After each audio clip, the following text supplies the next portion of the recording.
Thank you for being here. I appreciate you doing this. First and foremost, as a father, as the chief of police, and as a community member, my heart goes out to the family for their lost. I just want to commend the great work that the detectives did, and also the great work that the patrol division did. And then the quick response allowed us to make a quick apprehension and seize evidence at the scene. It goes without word to say that their work is commendable. And it was late at night, and detectives showed up, and the officers showed up, and the quick response is what brought us here. I will turn it over to Major LaPena to be able to provide you with the details of what occurred and the great work that I just mentioned that the officers did. Thank you, Colonel. Okay. So we'll talk about Burnside Avenue first, 221 Burnside Avenue. We were called there at about 5:30 in the morning for a shooting. Upon arrival, there was one man found dead at the inside of this house. It was a private house, and it looks like it had like an after-hours drinking establishment there. How it unraveled is witnesses had pointed out to the possible shooter. Patrol officers apprehended him very quickly. Detectives then arrived on the scene, sorted everything out, and he was charged with the murder of the victim. I believe he'll be in court later on this afternoon, and I'll give you his name after we complete this. Okay. Is there any questions on Burnside? How quickly was he apprehended after the incident? Probably, I don't know, within 15 minutes, 20 minutes. No. Nearby, or? Yes.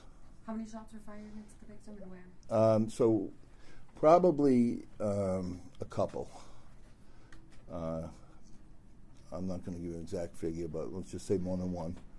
And it was in the basement of that house. Did you got the video that show the whole party? Because there's broadcast that video. Well, we do have some video. I'm not going to really say right now what it's going to show, but with all the circumstances and all the facts and all the evidence, we had enough to charge the suspect with the murder. How you got the video? Well, the community has been very helpful, as always. Thank you. What's the relationship between the shooter and the victim?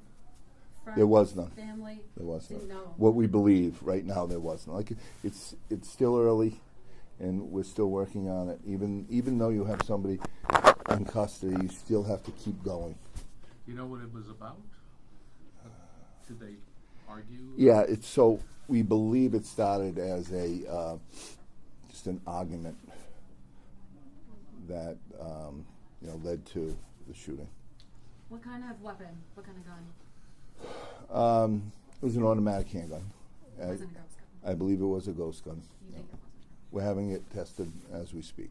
When you say after hours establishment, was it like they were running a bar out of their house, or just a get together? Yeah, so it looks like now that what happens is when the clubs close at 2, 3 in the morning, these places pop up, and they have after-hours establishment. And we've been dealing with them for 30 years, 40 years. Right? There's definitely a nuisance that we have in the city, and it's unfortunate. It's something that we're strongly working on to ensure that the safety of our citizens is there. So, yeah.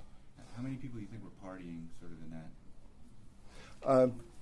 Quite a few. I mean, I don't know. I mean, exact count I can't give you, but there was a few people there. And that one now is, we got to finish our investigation. Like I said, we do have somebody that will be charged this afternoon.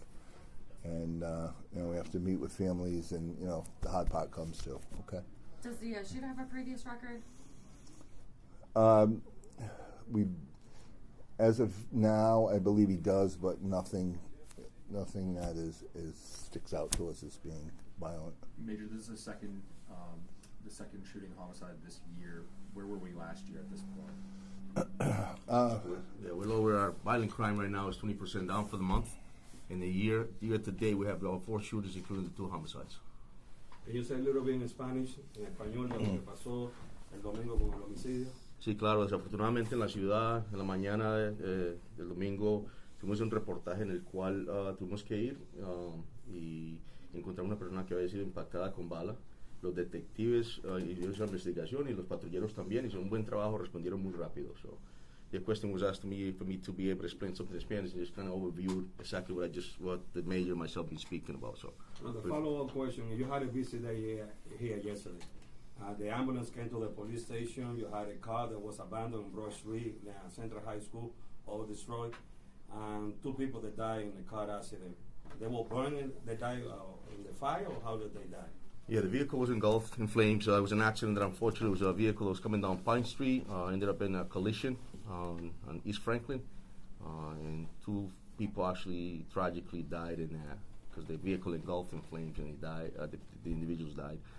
Our traffic division responded and our reconstruction team responded, and we're currently investigating that as well. Well, the one with the person died inside the car. On the fire. That's correct. Yes. Did they hit the barrier there? Correct. They hit the barrier at a very high rate of speed. You know the ages of the victims in that crime? I do not. There was a shooting on North Main? Yeah, so Double shooting, was it? there was one person shot on North Main. And so what happened there is what we're getting. They went to, it was at 795 North Main Street, it's like the parking lot of Action Auto Parts. 2 cars met there, and both subjects got out of their cars, and it said they were going to have, a fight over something. And one of them pulled the gun out and shot the victim. So he was taken to Rhode Island Hospital, and he is stable and will survive from those injuries. And the investigation does go on. We have some good leads, and we are working those right now. What was their relationships recently? We don't know. But what happened with the We car? have an idea what the argument was about. We're not going to put that out yet. But as far as the relationship, I don't know if they have one. The car that was found in Central High School, all destroyed early in the morning. So. Yeah. Yeah, that vehicle was towed from scene. We was early. It all happened at the same exact time, but we didn't find out at this point that it was in any way linked to the incident that we just spoke about the accident. What did the ambulance want to do here yesterday morning to 2 ambulances? Yeah, so they were here for people that were, we had a lot of people here, witnesses from the shooting on Burnside. Some of them weren't feeling well. Obviously, it's a traumatic situation, so when that happens, we call the rescue for them. More than one person taken out by rescue? Or? I don't know if they were actually taken out or treated here. I'm not sure. Distraught family members, perhaps? Were they distraught family members? Of Witnesses, yeah, witnesses. Okay. Can we go back and identify the victim and the suspect in this? Yeah, I'll give you those after, okay? Yeah. Okay. Jefe, hablando del homicidio de este fin de semana, sabemos que el tema de esas fiestas ilegales en los sótanos de las casas es algo que la ciudad ha estado batallando durante muchos años. Explícanos primero que nada qué son estas fiestas en los basements y por qué son ilegales y qué va a hacer la ciudad para tratar de controlar esto, porque cada vez que se escucha un tiroteo, de pronto un homicidio, muchas veces ocurren en esas fiestas. Sí, desafortunadamente. So the question was had to do with what is the city doing about this nuisance task force, these nuisance houses that come and pop up in our city. ¿Te podrías acercar un poquito del micrófono? Claro, sí. Gracias. Yeah, so en el pasado, verdaderamente tenemos la ciudad está dividida en 7 diferentes distritos. Cada teniente se ha encargado de lo que es la calidad de vida en esas áreas. Cuando encontramos o tenemos información de estas casas, trabajamos directamente con el City Solicitor y ellos nos ayudan. Tenemos una ley, una orden en la que llama para del Nuisance Task Force. Cuando referimos estas casas, tomamos acción. Pero obviamente toma evidencia, toma trabajo y tenemos que asegurarnos que tenemos la suficiente evidencia y no estamos violando ningún tipo de violación de una casa familiar y que es más bien un negocio. Cuando encontramos eso, entonces los llevamos a esta unidad y ahí tomamos acción.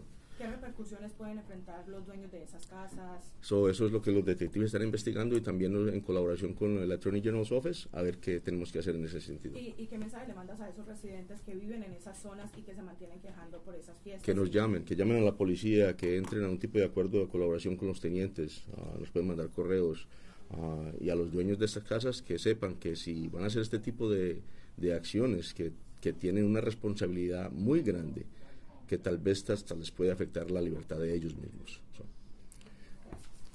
Can you say that in English? Yes, too? I'm sorry. Yeah, so it was kind of long. Yeah, I apologize. So yeah, my response to that was that the city is divided into 9 different districts. Each district is commanded by a lieutenant who's in charge of the quality of life of our city. We work in conjunction with the Attorney General's office and with community members identifying these homes, but we have to be very specific when we find evidence that these homes are actually a house or after hours.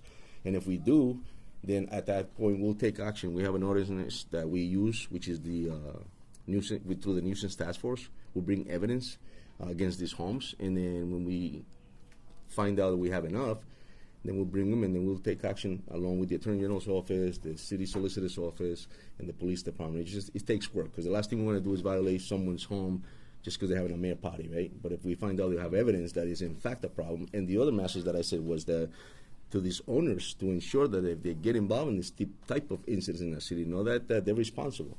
And the consequence of that could be their freedom or criminal charges against them. It's important to know that they're responsible for the loss and this tragedy that happened over the weekend.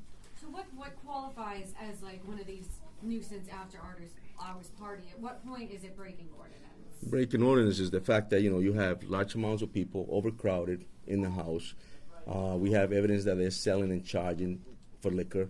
We have evidence that they're charging the entrance into these locations. We have evidence that there's fights inside these basements. It's clear evidence that is a problems in the neighborhood. And these people need to know that that's not something that is in favor of the community that they are part of. So You're talking generally, not specifically about the incident the other night.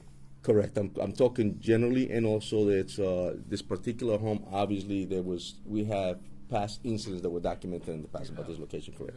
Have you taken action with regard We're to this place? working on that, correct? Yes. You're working on it now? We've been working on it, but again, it's just it takes work. Yeah. 'Cause So the you're major, working on that for this case. Sorry.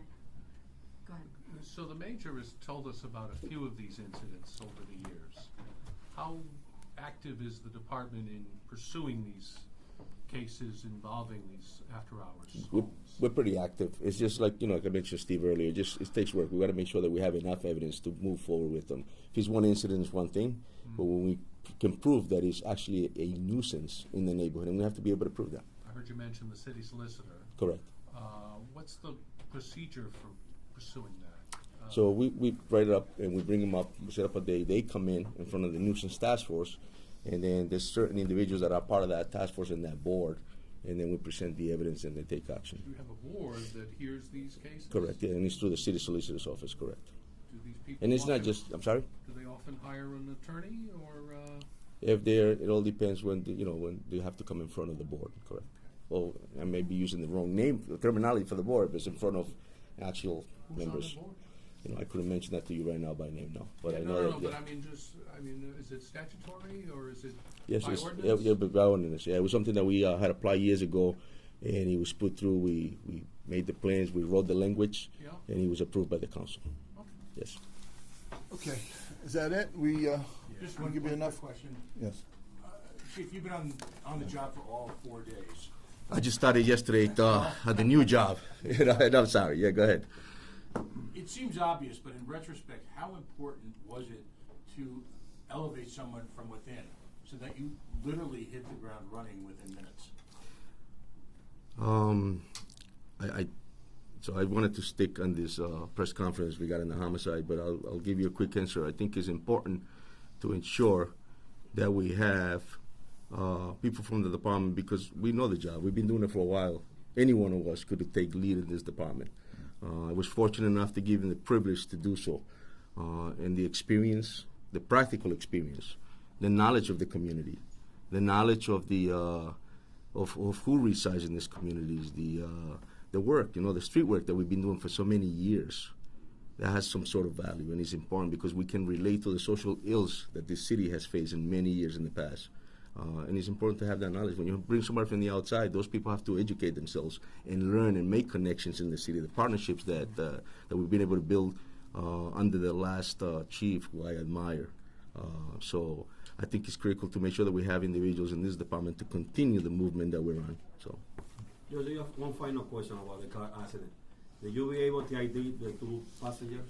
We're working on that. The traffic division, like I said, we had a very busy weekend, and they are working on that, and they're doing an excellent job. And we should be able. We're working with many other entities. Can you say how old they were? Or? I'm not sure about that. No, I don't have the exact age. Yeah. What can you tell us about the shooter and the victim here? Yeah. So let's go to Burnside. Mm-hmm.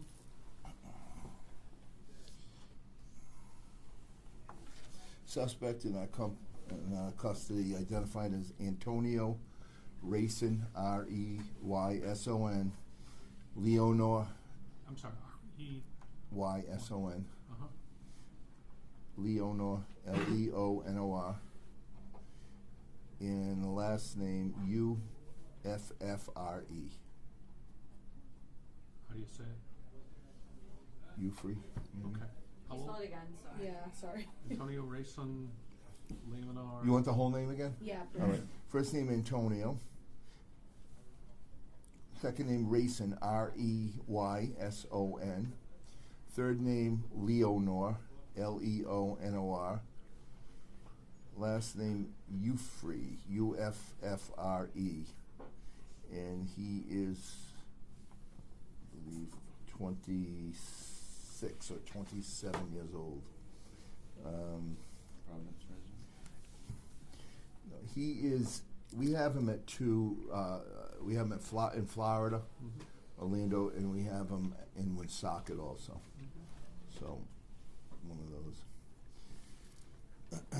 The charges on him. Can you say those? Yeah, so he's going to be charged with murder, possession of a ghost gun, possession of a ghost gun during the commission of a crime, discharging a firearm while committing crime of violence. The victim